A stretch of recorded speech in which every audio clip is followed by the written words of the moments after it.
네, 안녕하세요. 오늘은 마태복음 5장 13절부터 20절까지 말씀을 같이 살펴보도록 하겠습니다.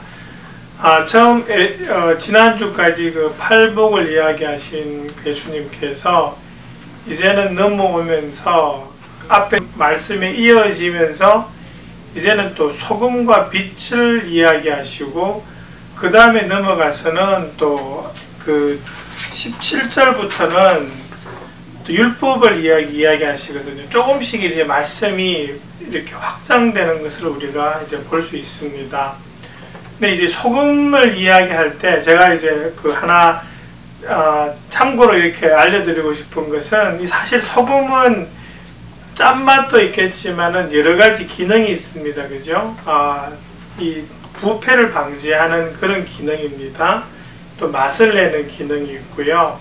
우리 소금기를 안 먹으면 여름에 좀 위험해지죠. 그죠? 그렇게 해서 그런 미네랄을 공급하는 부분이 있고, 소금은 또 이렇게 상업 그 행위에서 화폐의 수단으로 그렇게 사용되기도 했고요. 어떤 지역에서는 소금을 또 비료로도 사용한 적이 있습니다.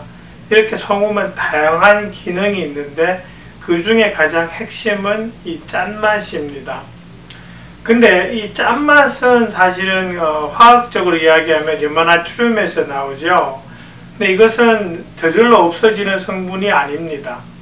근데 예수님께서 여기서 짠맛을 잃으면 이라는 게 가능한가 그러면 사실은 보는 관점에 따라서는 가능할 수도 있습니다. 무슨 소리냐니까 그 당시 그 이스라엘 사람들이 소금을 얻던 방법이 대략 크게 한 두 가지입니다. 그 지역에서 나던 암염 있죠. 그러니까 바위 같은 돌입니다. 근데 그게 다 소금이에요. 거기 암염에서 소금을 채취하든지 아니면 사해가 거의 한 30%가 넘는 소금기가 있는 바다잖아요. 거기서 이제 소금을 구할 수 있는데요.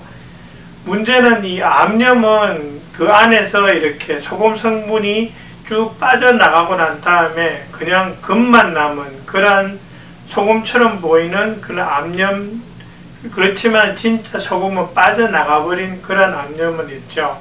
그런 부분은 그냥 바닥에 버려서 짓밟을 뿐이다 라는 말씀이 사실은 해당될 수 있어요. 그리고 사해에서는 또 그 안에 한 70% 정도의 불순물들이 있으니까요.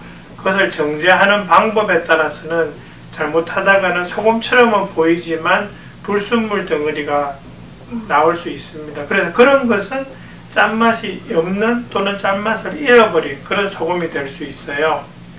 그렇지만은 가장 핵심은 뭐냐 하니까 진짜 소금은 짠맛을 잃어버릴 수가 없습니다. 근데 그것을 약간 염두에 두고 이제 이 말씀을 보면 좋고요.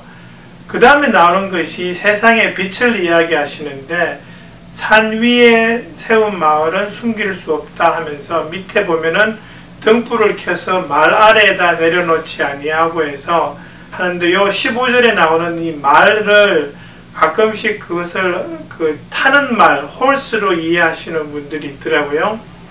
그냥 걱정스러운 마음에 알려드리는 건데 이 말은 타는 말이 아닙니다. 이것은 한되 한말 할 때 그 용기 있죠. 우리 옛날 한국에서 지금은 잘 사용하지 않지만 그 쌀이나 이런 것을 담는 용기가 있습니다. 그 정해진 사이즈가 있는 그 말, 한되 거기서 나온 거고요. 영어로는 simply 간단하게 베스킷이라고 그렇게 번역이 됩니다. 그렇고 그 산 위에 세운 마을을 할 때 요 산 위에 세운 마을은 예루살렘을 가리킬 수 있습니다. 왜냐하면 예루살렘 자체가 시온산 위에 세워진 도시입니다. 그렇게 해서 조금 높죠, 딴 데보다. 그리고 이 이스라엘은 예루살렘은 이스라엘의 상징적인 도시이고요. 그리고 구약 성경을 보시면 이스라엘이 세상에 빛이 된다라는 그런 말씀들이 많습니다. 예를 들어서 이사야서 2장 2절부터 5절이라든지 42장 6절에 보면 예루살렘과 또 이스라엘을 세상의 빛으로 묘사하고 있기 때문에 그런 부분에서는 이 산 위에 세운 마을, 이 세상의 빛이 되는 마을, 그런 식으로 이제 해석이 가능하고요. 또 하나 여기서 드리고 싶은 말씀은 빛이 비치고 있는 밝은 세상에서 산 위에 있는 마을은 우리가 무조건 볼 수 있습니다. 아무리 빛이 그 마을을 숨길 수가 없는 거죠. 불가능한 말씀을 예수님께서 지금 하고 계십니다. 소금과 산 위에 세운 마을. 그래서 이 뒤에 가시면은 이제 그 말씀하시는 게 뭐냐 하니까 제가 조금 앞으로 나와 버렸는데요. 이 부분은 조금 이따 다시 설명드릴게요. 그러면서 이제 16절에 가시면 하나 짚고 가고 싶은 것이 하늘에 계신 너희 아버지예요. 그죠? 예수님의 아버지시는 되죠. 하나님 아버지가. 근데 이 하나님 하늘에 계신 너희 아버지가 되어버리니까 이게 예수님과 하나님 사이에 관계가 있었고요. 다시 예수님과 제자들 사이에 그 관계가 있으면서 그 관계로 인해서 우리하고 하나님하고가 그런 아버지와 자식의 관계로 그렇게 지금 관계가 연결되어지는 거죠. 그래서 이 부분이 하나님을 너희 아버지라고 표현한 마태복음에서 처음 나오는 구절인데요. 우리가 유념해야 됩니다. 왜냐하면 이 관계는 예수님을 통한 관계이기 때문입니다. 우리가 무조건 하나님을 아버지라고 부를 수 없는데 단지 예수님이라는 중간에 우리의 믿음의 또 우리의 삶의 주인이 되시는 분이 거기 계시고 그 분을 통해서 우리가 새롭게 양자가 되는 거죠. 그렇게 해서 이제 너희 아버지 그 하나님과 우리 사이에 부자간의 관계가 그렇게 성립되어질 수 있습니다. 뒤에 보시면 16절에 너희의 착한 행실을 보고 하늘에 계신 너희 아버지께 영광을 돌리게 하여라 했는데 이 전에 나온 그 두 가지 소금과 빛에 대해서 다시 한번 살펴보는데요. 소금은 무조건 짠맛을 내야 되고요. 진짜 소금이면 진짜 빛이면 세상을 밝혀야 합니다. 근데 예수님께서 그 두 가지가 짠맛을 잃으면 또 밝히지 못하면 이라는 그런 의미로 예화를 드시는데 뭐예요? 불가능한 것을 가지고 지금 가능한 쪽으로 예화를 드신 거예요. 그러니까 다시 말하자면 예화는 드시지만 그거는 불가능한 일이에요. 또 뒤집어 이야기하면은 마땅히 해야 할 일을 하는 것을 지금 강조하고 계신 겁니다. 그래서 너희가 나의 제자들이면 마땅히 너희는 너희의 행실을 통해서 하늘에 계신 아버지께 영광을 돌리게 해야 돼. 바로 그 말씀입니다. 다른 말씀이 아니죠. 그죠? 불가능을 예로 드신 것이면 마땅히 그렇게 돼야 된다는 것이고 그것을 통해서 제자들에게 하시는 말씀이 너희는 그러한 너희의 착한 행실로 하나님 아버지께 영광을 돌리게 해야 돼. 그게 하늘나라를 살아가는 사람으로서의 마땅히 해야 할 일이라는 것을 예수님께서 이야기하고 계신 겁니다. 그리고 난 다음에 이제 17절로 넘어가면은요, 17절부터 이제 예수님께서 율법이나 예언자들의 말을 이야기하시는데요. 요 구절에서 우리가 한번 유추해 볼 수 있는 것은 예수님께서 처음에 사역을 시작하시면서 회개하여라 하늘나라가 가까이 왔다라고 하시는 그 말씀을 통해서 사람들이 그렇게 생각하신 사람들이 있는 것 같아요. 예수님께서 이렇게 새로운 하늘나라를 시작하시면서 애껏 이 구약에 있는 말씀들을 폐하시려나 보다라는 그런 예상을 하신 사람들이 있는 것 같아요. 그런 사람들에게 하시는 말씀이 아니다라는 겁니다. 폐하러 온 것이 아니라 완성하러 왔다고 그러세요. 근데 여기서 율법이라 하는 것은 이 당시 사람들에게 있어서는 모세오경, 즉 토라라고 부르던 그 우리 구약 성경 제일 앞에 나오는 5개의 그 성경 말씀 율법서들을 이야기합니다. 그리고 예언자들의 말이라고 하는 것은 또 구약 성경에 나오는 예언서들을 이야기합니다. 대선지서와 소선지서가 구분되어지는데요.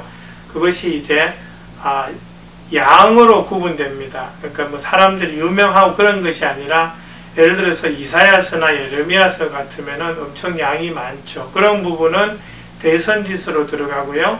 그 다음에 소선지서, 소예언자서는 이제 뒤에서 우리가 말하는 말라기나 또 하박국이나 이런 식으로 짧게 이어진 그런 예언서들을 이야기하는데요. 이 두 개를 합치잖아요. 율법과 예언자들의 말. 이것은 그냥 통상적으로 구약 성경을 통칭해서 하는 말이라고 보시면 맞습니다.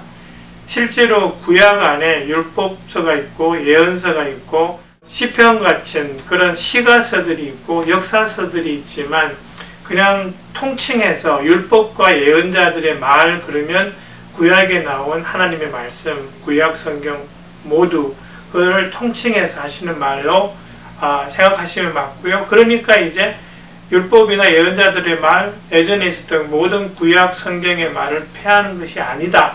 그것을 완성하러 왔다라고 이야기하시는데 실제적으로 우리도 그런 오해를 하는 사람들이 있습니다. 신약이 있으니까 구약은 이제 그 효력을 잃었어 라고 하시는 말씀이 있는데 아닙니다. 분명히 예수님께서 말씀하시기를 1.1획도 없어지지 않고 다 이루어질 것이라고 이야기하십니다. 그렇기 때문에 우리가 생각해야 되는 것은 그럼 신약은 뭐고 신약에서 예수님이 바꾸신 것이 있는데 그럼 어떻게 되냐라는 거죠. 맞습니다. 신약에 와서 바뀐 것들이 있습니다. 가장 대표적인 것이 제사에 대한 율법입니다. 여러분 그 레위기하고 민수기하고 이쪽을 읽으시면서 제일 괴로운 부분이 그 제사 지내는 방법에 대한 그 말씀이잖아요. 근데 그거는 우리가 지킬 필요가 없어요. 왜? 그래서 예수님께서 오셔서 그 제사를 통해서 이루어지고자 했던 그 모든 것들을 바꾸셨죠. 그죠? 예전에는 짐승을 잡아서 드려야 됐지만 이제는 예수님이 직접 십자가에 달리심으로 인해서 그 모든 제사의 필요성을 없애셨단 말이에요. 그러니까 구약에 있던 그 제사에 대한 율법은 우리가 이제 신경 쓸 필요가 없습니다. 또 보면은 구약에 보시면 음식에 대한 율법들이 있죠. 어떤 음식은 정하고 또 어떤 동물은 정하니까 먹을 수 있고 어떤 것은 먹을 수 없고. 그러니까 근데 예수님께서 하시는 말씀은 그 말씀이죠. 입으로 들어가는 것이 더러운 것이 아니라 나오는 것이 더럽다. 그러니까 모든 것은 너희가 적절하게 먹으면 괜찮다고 말씀하시기 때문에 그런 음식에 대한 율법들. 또 예전 구약 시대에는 현재로는 토요일이 안식일입니다. 이스라엘 사람들 같으면 금요일 날 해 떨어질 때부터 토요일까지 그렇게 이제 안식일로 지키잖아요. 근데 현재는 우리는 주일을 그러니까 썬데이를 그 안식일로 지킵니다. 약간 다르죠. 왜냐하니까 주일이 일요일이 예수님께서 부활하신 날이기 때문에 우리는 그 부활하신 날을 기념해서 그 날을 지킵니다. 그렇기 때문에 구약과 약간 다른 점이 있죠. 그렇지만은 그렇게 바뀐 점들은 있지만 그 율법에 구약에 있는 그 모든 하나님이 구약을 주신 그 의미와 목적은 우리가 지금도 인식하고 지켜야 된다는 말씀입니다. 원래 의도가 있었기 때문에 그 의도 안에 담긴 하나님의 뜻은 우리가 지켜야 된다는 것을 말씀하고 계십니다. 18절에 또 보시면은 그 1.1획이라는 말씀이 나오죠. 이것은 그 히브리 그 철자법을 보시면은요, 아주 다 작은 자음이 하나 있습니다. 그것을 이오타라고 하는데요. 그 1점 할 때 그 1점이 이오타입니다. 그리고 1획이라는 것은 그 히브리 말을 이렇게 적다 보면은 끝이 약간 이렇게 변화되고 하는 정도에 따라서 이 철자가 바뀝니다. 그게 1획이라고 보시면은 정말 이 성경에 이 적은 글씨 중에 정말 작은 부분도 없어지지 않을 거라는 말씀으로 우리가 해석하면 되고요. 그러니까 실제 크기도 아주 크기도 정말 작다는 것, 그것에 비유해서 지금 예수님이 말씀하고 계시고요. 뒤에 보시면 뭐 계명 가운데 아주 작은 것 이렇게 이야기하시는데, 그 당시 랍비들이 이 성경 말씀을 가르치면서 어떤 율법은 작은 것, 어떤 율법은 큰 것 이렇게 구분해서 가르치는 그런 부분들이 있습니다. 예를 들어서 십계명 같은 경우는 뭐 살인하지 마라, 간음하지 마라 이런 거는 지금 잘못 지키면은 돌로 쳐서 죽이는 율법이거든요. 그런 부분은 큰 율법, 작은 율법은 이렇게 뭐 우리가 수학에 11조를 드리고 하는 그런 부분에 대해서는 작은 부분으로 그렇게 가르친 부분들이 있습니다. 근데 이제 그 예수님께서는 그거를 말씀하시면서 아니다라는 거죠. 그렇게 구분하는 것이 아니라 하나님께서 주신 그 모든 율법을 올바르게 가르치고 올바르게 지키는 사람이 복이 있다라고 그렇게 이야기하시는 것입니다. 또 하나는 뒤에 가서 이제 예수님께서 말씀하시는 것이 너희의 의가 율법학자들과 바리새파 사람들의 의보다 낫지 않으면 하늘나라에 들어가지 못한다라는 말씀하시는데요. 이 율법학자 바리새파 사람은 이 율법을 연구하고 그것을 정말 지키는 데에 많은 열정을 가진 사람들입니다. 오늘날로 치면 뭐 성경학자, 신학교 교수 뭐 이런 사람들이 될 수 있는데요. 이 사람들은 성경에 대한 엄청난 지식을 가지고 있는 사람들입니다. 그런데 문제는 그것들을 하나하나 해서 겉으로 드러나는 그 지키려고 하는 그 행동에서 너무 강조점을 두었어요. 그러다 보니까 이걸 이제 outside in이라는 거죠. 바깥으로 드러나는 것에만 너무 신경 쓰는 그래서 밖으로 의가 드러나요. 나는 이렇게 지켜. 이제 그런 거죠. 나는 금식을 일주일에 몇 번을 해. 이런 거. 근데 예수님께서 하시는 말씀은 뭐냐 하니까 그게 의로운 게 아니라는 겁니다. 밖으로 드러나는 것보다 내 내면으로부터 변화된 그 의, 예수님이 지금 전하시는 이 복음을 듣고 그 예수님의 부르심에 반응하는 그것이 바로 의고, 그러한 의를 가지고 하나님 나라에 들어가지 겉으로 드러나는 그러한 성경 지식과 의로는 하늘나라에 들어가지 못한다는 그 말씀을 지금 하고 계십니다. 그래서 우리들이 생각해야 되는 것은 하나님은 우리의 중심을 보신다는 거죠. 겉으로 드러나는 것보다. 그렇습니다. 그래서 오늘 성경 공부는 그렇게 13절부터 20절까지입니다. 천천히 한번 살펴보시고요. 혹시 질문이 있으시면 저한테 카톡 주시고 또 목장 성경 공부 통해서 또 그렇게 은혜 받으시면 좋겠고요. 지난번 목장 성경교사 모임을 제가 하면서 제가 이런 말씀을 드렸습니다. 저희 교회에 약 180여 목장이 있습니다. 그 180여 목장에 성경교사들이 이 공부를 잘 한다면, 그래서 이 내용들이 교사 여러분들에게 도움이 된다면, 그리고 또 여러분들이 아주 잘 가르쳐져서 목장에서 정말 다만 몇 분이라도 이 내용들을 통해서 은혜 받는다면, 그렇다면 이 목장 이 성경 공부를 통해서 은혜 받는 분들이 적어도 200명, 300명은 될 겁니다.